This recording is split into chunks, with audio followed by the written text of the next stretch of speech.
Yu Menglong's manager interrogation leaks. His terrifying words shock everyone.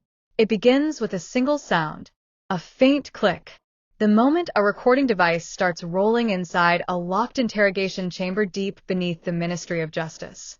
No one expected the footage to leak. Not this one. Not this soon. But somehow it did. And when it did, the world froze. Hit that subscribe button and turn on notifications so you never miss an update in the world of your favorite celebrities.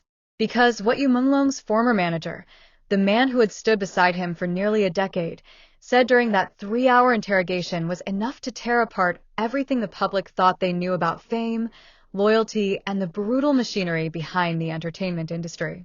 The video that shouldn't exist. At first, the clip appeared briefly on an obscure message board, only 17 seconds long. The man in the video sat hunched forward, his face pale, his wrists cuffed. The timestamp read 2:43 a.m. Across from him sat 2 interrogators, silent, unreadable. Then came a voice, trembling but defiant. You think Gao Taiyu was the only one? You think this was just about him? You have no idea how deep this goes. That was all the public heard before the clip was abruptly cut. But within minutes, it went viral. Millions demanded answers. Was it real? Was it staged? Hours later, the ministry confirmed it. The footage was authentic. The man speaking in that clip was Han Jie, Yu Menglong's longtime manager and confidant. The one person who had been closest to him during his rise and, as it would soon be revealed, during his fall. Inside the interrogation room, the full recording, later obtained by investigators and leaked to journalists, painted a far darker picture than anyone imagined. Han Jie's voice was eerily calm, almost detached, as he described the events leading up to the tragedy. He knew they were watching, Han said. He told me weeks before it happened. He said, if something happens to me, don't let them twist the story. But I was already compromised. He took a deep breath, eyes glassy, haunted. They made sure of that. When asked who they were, Han hesitated. The interrogator pressed. Han finally whispered, Golden Phoenix Media. And Q's people. They warned me. They said if I didn't cooperate, my career was over. My family, too. The room went silent. I signed his death. As the interrogation continued, Han's words grew heavier. He admitted to actions that stunned investigators. I arranged his last meeting, he said. I thought it was about his contract dispute. They said it was a peace talk. I believed them. Then came the line that sent chills down every listener's spine. I signed his appearance release. That document, that was the authorization they used to lure him. I didn't know it at the time, but I signed his death. Han's voice cracked. He covered his face with trembling hands, whispering through tears. I was supposed to protect him. I was his shield. And I handed him over. The interrogator's voice cut through the silence. You knew there was danger, didn't you? Han nodded weakly. Yes. But I thought it was just pressure. I thought they'd threaten him, maybe hurt his image, not end him. The warning that came too late. According to the leaked transcript, Yu Menglong had been planning to go public with his evidence, documents exposing money laundering and illegal profit-sharing involving several entertainment conglomerates. He confided only in Han.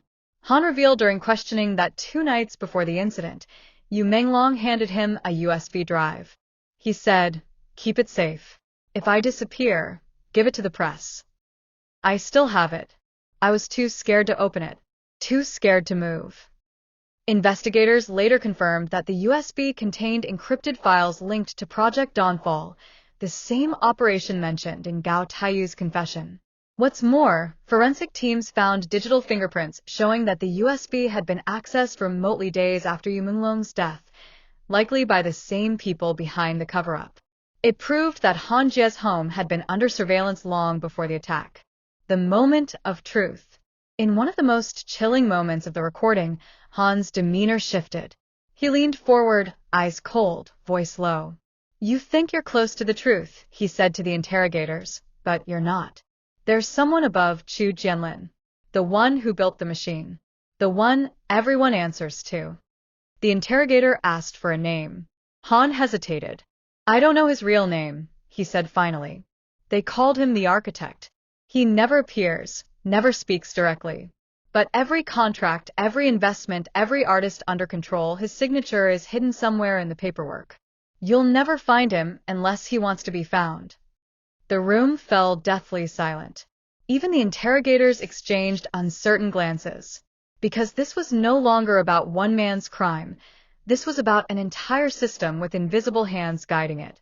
The outburst that shook the room. As the session neared its end, Hans suddenly stood up, slamming his fists on the table. You think I don't know what I've done? He shouted. He was like my brother. We started with nothing, sleeping in rehearsal halls, eating instant noodles, dreaming of fame. And then the fame came and it killed him. He broke down, sobbing uncontrollably. They own everything. The screens, the votes, the awards, even the truth. You can't fight them. You expose one, 10 more appear. Guards moved to restrain him, but the interrogator motioned for them to wait. Han collapsed into the chair, whispering between gasps. He wanted to be free. That's all. He wanted to be free. The final revelation. Near the end of the recording, Han revealed something investigators had not yet uncovered. He didn't die where they said he did, Han whispered. He was moved. They kept him alive for hours. He begged for help. They made me listen. Gasps filled the interrogation room. The interrogator leaned forward. Are you saying you heard him? Han nodded. His voice broke. Yes. They called me. Put the phone to his mouth. He said, don't let them erase me. And then silence. For several seconds, no one spoke. Even the recording caught the faint sound of the interrogator swallowing hard. That single detail, the call, the voice, the plea, changed the trajectory of the entire investigation. Because it meant Yu Menglong's death wasn't just an accident or a cover-up. It was premeditated torture. And the people behind it were still free. Public outrage. When the interrogation leaked in full, it sent shockwaves across the globe. Weibo exploded under hashtags like #HanJieConfession and #EraseTheArchitect. Millions demanded full disclosure. Protests broke out outside several major entertainment headquarters in Beijing and Shanghai. Fans lit candles in front of theaters where Yu Menglong once performed, chanting his name into the night air. He told the truth.